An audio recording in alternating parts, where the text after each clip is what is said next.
Mugoroba mwiza kuri mwese mukomeje kubana natwe mukomeze kugira igicamunsi cyiza ndetse munakomeze kugira ibihe byiza aho muherereye hose yaba bari mu karere k'ibiyaga bigari ku mugabane wa Afurika ndetse no hakurya y'umugabane wa Afurika. Tujye kurebera hamwe amakuru atandukanye n'amakuru avuga ko rero Dr Nyirinkwaya wamenyekanye cyane mu kubyaza atunze rero amafoto y'abana ndetse n'ababyeyi bose yagiye abyaza. Ushobora kwibaza rero uburyo uyu mugabo yagiye atunga ayo mafoto yose y'abagore ndetse n'abana babo rero yagiye abyaza kuva yatangira uyu mwuga, ndetse akaba yatanze ikiganiro kirebana n'uburyo ibi byose yakomeje kugenda abikora ndetse n'uburyo rero yabaye umuntu w'indashyikirwa mu gihugu cy'u Rwanda mu bazwiho rero kubyaza neza rero hano mu gihugu cy'u Rwanda, cyane cyane kuri Dr Nyirinkwaya. Jya munsi iyo video yawe ni hepfo gato mu ruhande rw'iburyo kuri subscribe ndetse unanyeganyeza akazogera kugira ngo ujye uwa mbere mu kuba wabona amakuru mu gihe tumaze gutunganya inkuru ndetse no kuzitegura mu buryo bugezweho kandi bunogeye ijisho gatanu kuri gatanu. Iyo umuntu rero avuze ko agiye kwivuriza kwa Nyirinkwaya,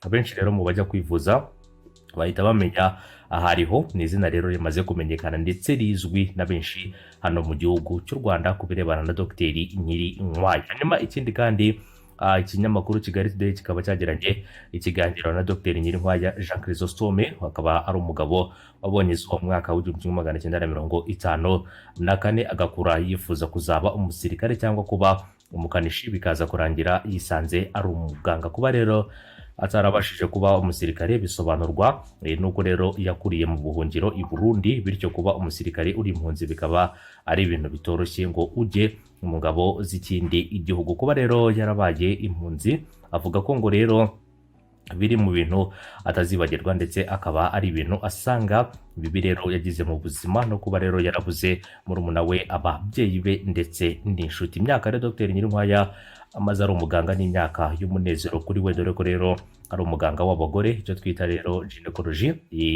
cyangwa se impamyabushobozi rero akaba yarayikuye mu gihugu cya Senegal ku birebana n'uyu umusaza, akaba rero ari Dr Nyirinkwaya. Ikindi kandi nkwibutse ko Dr Nyirinkwaya asanga umwuga w'ubuganga ari umwuga umuntu akuramo ibyishimo kuruta indi myuga, kuko rero buri munsi unguka inshuti. Byanatumye rero buri mubyeyi yabyaje asigarana ifoto ye ndetse n'iy'umwana. Yagize ati rero iyo umukobwa yaje kwivuza muha rero inshuti, ejo akazana na mama we ndetse rero na mukaba, yamara kuzana na mama we nawe mukaba inshuti. Uyu mwuga rero utanga umunezero cyane cyane ko wunguka rero inshuti nyinshi. Umubyeyi rero akakuzanira ifoto rero umubyeyi akakuzanira ifoto ye biranezeza. Hari abantu rero nashyiraga buri foto ya buri mwana na nyina nabyaje rero gusa kubera iterambere risigaye mbabika rero muri telefone yanjye. Dr Nyirinkwaya avuga ko iyo wabaye inshuti n'umuntu bituma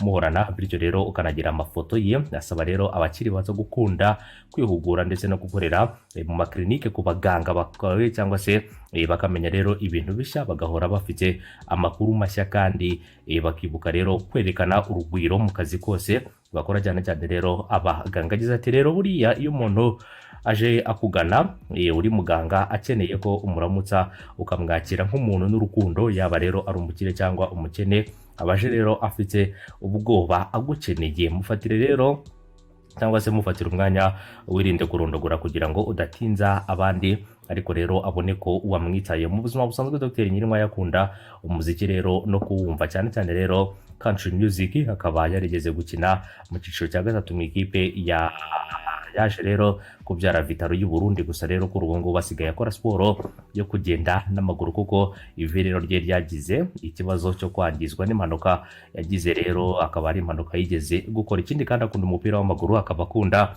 ekipe ya PRFC cyane cyane, gusa akavuga ko na Rayon Sport imushimisha. Agakunda rero abakinnyi nka Cristiano Ronaldo, Messi, agakunda rero n'umukino wa Formula 1.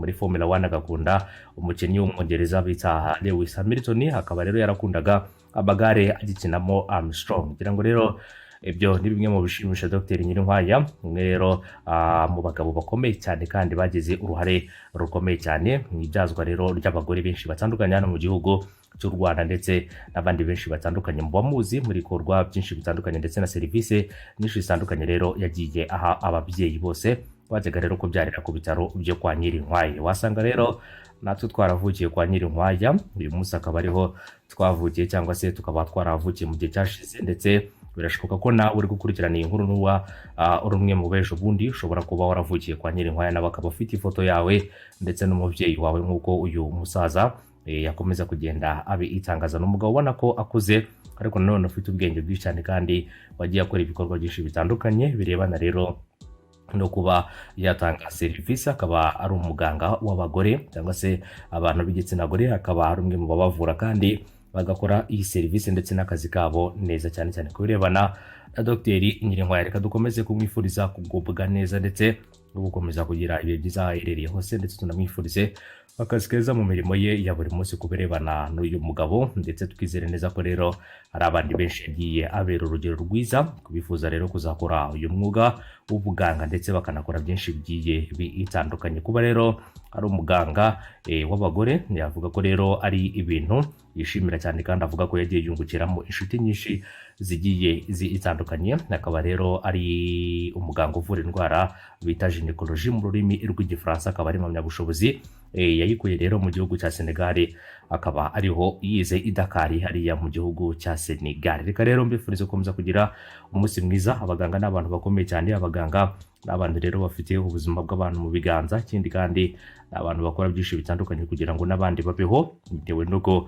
bakora akazi kabo ka buri munsi kandi bakagakora neza. Ku birebana bamwe rero mu baganga baba barabayeho ndetse n'abandi bariho uyu munsi kandi bakora akazi kabo, gusa bitavuze ko hari abaganga nabo bafite imitima itari myiza ndetse banakora akazi nabi, niko nabyita. Ku birebana rero n'abaganga benshi batandukanye nanone bakora akazi kabo nabi ndetse ugasanga batanatanga serivisi uko bakabaye bayitanga. Abo ngabo turabagaya kandi tukababwira ko no gutanga serivisi nziza nta kiguzi bigombera, ahubwo bisaba umutima mwiza no kuba umuntu akora ibyo amerita cyangwa se agakora ibyo yiyumvamo. Cyangwa akaba ari ikimenyetso gikomeye cy'uko umuntu wese ashobora gutanga serivisi nziza kandi n'abayihereje bakayishima bitewe n'uburyo ayitanze. Mu Dr Nyirinkwaya nawe n'umwe rero mu batanga ibyo cyangwa se n'umwe mu batanga ayo masomo yose ndetse n'izo mpanuro, akavuga ko bikwiye rero ko umuganga yita ku barwayi kandi akabaha umwanya ariko ntarondogore kugira ngo n'abarwayi rero abashe kuba yabitaho bose nk'uko uyu mugabo akomeza kugenda abitangaza. Mukomeze kwirinda COVID-19, mukomeze kwitwararika, mukomeze gukurikiza amategeko ndetse n'amabwiriza, mukomeze ikindi kandi kwambara agapfukamunwa neza n'amazuru. Umenye ko ukwiye kuba wakaraba intoki n'amazi meza ndetse n'isabune, ugasiga intera ya metero aho ugeze hose hagati y'umuntu n'undi. Ikindi kandi ukamenya ko ukwiye kwitwararika ku birebana n'icyorezo cya COVID-19 kubera ko ari icyorezo cyica, icyorezo rero kimaze guhitana abantu 11 mu gihugu cy'u Rwanda. Urumva ko rero kutitwararika ushobora kuzaba umwe rero mu bazahitanwa n'iki cyorezo n'ubundi mu minsi iri imbere mu gihe hataraboneka umuti ndetse n'urukingo. Gusa kwitwararika ndetse no kumenya ko ukwiye gukurikiza amabwiriza ni bimwe mu bizagufasha kurinda ubuzima bwawe ndetse no gukomeza kububungabunga mu gihe rero hagishakishwa umuti ndetse n'urukingo. Abana muri mu biruhuko mukomeze kwitwararika, abana mukomeze kwitwararika kandi munagerageze gukora revision z'amasomo agiye atandukanye muba muheruka kwiga. Yego ishuri riheruka kera cyane ariko biratangaje ko hari abana benshi bazasubira mu ishuri ugasanga nibyo bagiye biga barabyibagiwe nubwo bagiye kuzatangira bushyashya. Ariko nanone ni byiza ko umwana akwiye gusubira mu masomo kandi akamenya ko akwiye rero kuba yaha agaciro ishuri, nubwo ishuri ritarimo rirakorwa kubw'impamvu zitandukanye cyangwa se kubw'ibyagiye bigarukwaho byinshi bitandukanye. Ariko rero nanone hari ubushobozi ndetse rero hari n'uburyo bishobora kongera gukorwa binyuze rero muri gahunda yo guhugura abana ndetse no kongera kwiyibutsa byinshi bitandukanye mu masomo agiye atandukanye baba bagenda biga. Mu kanya rero turaza kuza turebera hamwe n'andi makuru agiye atandukanye. Ubwo rero reka nshimire buri wese uba watanze ibitekerezo mu nkuru zacu za buri munsi. Rero abagenda batwereka ko tuba turi kumwe umunsi ku munsi, gatanu kuri gatanu, yaba abaduha ibitekerezo byabo mu nkuru zabo za buri munsi ndetse rero n'abandi mwese mwifuza ko hari ibyo twazahindura cyangwa se hari ibyo twazakora ubutaha kugira ngo mubashe rero kuba banogerwa na gahunda z'amakuru byose tukaba twiteguye kuba twabikora rero kugira ngo buri wese abashe kunezerwa kandi akomeze gukurikira amakuru nta nkomyi ku baba bahisemo kubana natwe muri gahunda y'amakuru, ibiganiro tugenda tugutegurira umunsi ku munsi, gatanu kuri gatanu. Hanyuma rero mwibutsa ko kandi nanone wifuza kubona amakuru ushobora kujya kuri channel ya Kigali TV ukaba wakora kuri subscribe nawe kugira ngo ujye uwa mbere mu kuba wabona amakuru yose kuri Kigali TV. Rero urahasanga ifoto y'umukobwa mwiza cyane, hanyuma ukoreho subscribe. Numara gukora kuri subscribe uzajya ubona